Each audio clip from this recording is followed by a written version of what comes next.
Shalom, hari ini saya akan menjelaskan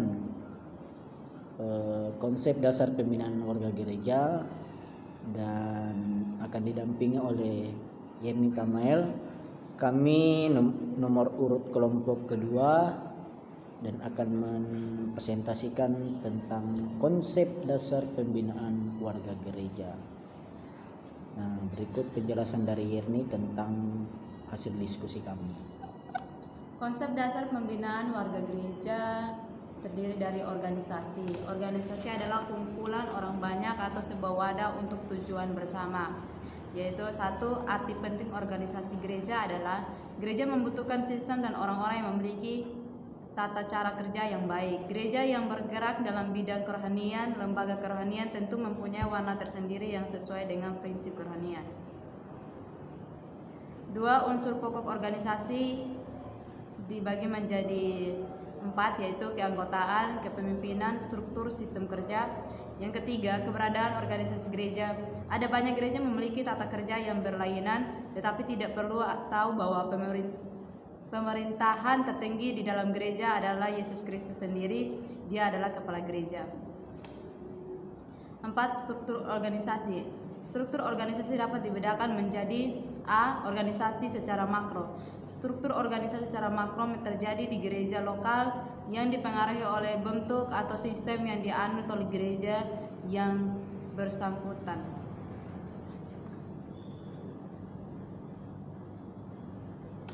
Nah, bagian B, kepemimpinan. Arti kepemimpinan adalah memperoleh konsensus atau biasa disebut dengan keberhasilan dan ikatan pada sasaran bersama sesuai ketetapan lembaga atau organisasi yang dicapai dengan pengalaman, sumbangan dan kepuasan di pihak kelompok kerja. Dan ada beberapa jenis kepemimpinan di dalam gereja, yaitu kepemimpinan rohani, kedua kepemimpinan dalam perjanjian lama dan kepemimpinan dalam perjanjian baru, manajemen sebagai bimbingan rohani, dan peranan Roh Kudus. Di poin C, keutamaan pemimpin rohani dalam pembinaan warga gereja itu ada 9 poin. Poin pertama, pemimpin rohani sebagai orang pertama. Pemimpin rohani sebagai bapak jemaat, sebagai pendoa iman, dan sebagai pendoa syafaat, sebagai guru, sebagai gembala, dan sebagai pembela sidang, sebagai pelayan. Bahkan pemimpin rohani memegang wibawa rohani. Ya, D. Visi. Visi biasanya dikaitkan dengan kata misi. Dalam bahasa Inggris, kata visi adalah vision, artinya penglihatan, daya lihat, pandangan, impian, bayangan. Sedangkan misi dalam bahasa Inggris adalah mission, diartikan tugas atau perutusan. Pontas Pardede memberikan arti visi lebih singkat, yaitu merupakan suatu gambaran yang jelas kepada seorang pemimpin tentang apa yang akan dicapainya bersama kelompoknya. 1. Visi gereja datangnya dari Tuhan, bukan dari manusia. Sejak dulu pemimpin rohani PL menyadari bahwa Tuhan yang memberi visi. Dengan adanya visi, pemimpin akan memiliki suatu visi khusus, yaitu mencapai atau mengaktualisasikan atau impian visinya. 2. Pengertian visi. Bagi anggota jemaat, visi merupakan dasar seluruh kegiatan bersama. Visi merupakan jembatan penghubung antara visi yang masih merupakan cita-cita dengan masa sekarang. Jadi, seorang pemimpin gereja mutlak memerlukan visi dan misi agar membawa jemaat yang dipimpinnya atau digembalakannya serupa dengan Kristus. 3. Arti penting kesadaran akan keberadaan gereja di tengah dunia. Dunia sudah rusak semenjak manusia pertama jatuh ke dalam dosa yang mengakibatkan semua manusia berdosa. Maka dari itu, gereja penting untuk memiliki visi misi. Tuhan akan mengerjakan jemaat tentang pentingnya keberadaan gereja di tengah dunia ini. Dengan demikian, visi misi berasal dari Tuhan dan dipahami oleh jemaat.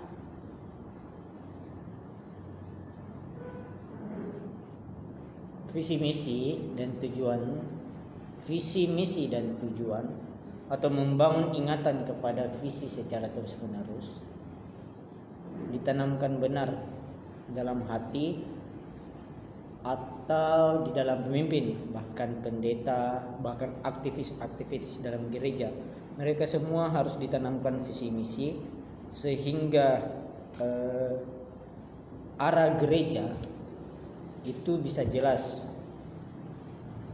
Contoh di sini, sehingga yang dimaksud di sini adalah selalu mengingatkan tujuan dan arah kehidupan gereja menuju masa depan. Dengan cara mungkin dengan pertemuan pemimpin, pertemuan care leader, dan bahkan pertemuan-pertemuan lainnya guna untuk menjelaskan tentang visi misi yang ada di gereja tersebut. Pemetaan jemaat bertujuan untuk memahami beberapa hal yang penting diperlukan dalam PWG, terutama dalam kadar iman dan sikap terhadap para pemimpin, dan bahkan juga bisa mengenal daerah jajahan. Jadi pemetaan jemaat itu bukan hanya sekedar untuk melihat sikap terhadap pemimpin, tetapi juga bisa juga untuk mengenal daerah jajahan secara geografis. Contohnya pemberitaan Injil pertama kali diberitakan itu mulai dari Yerusalem hingga sampai pada saat ini sudah berada di negara kita.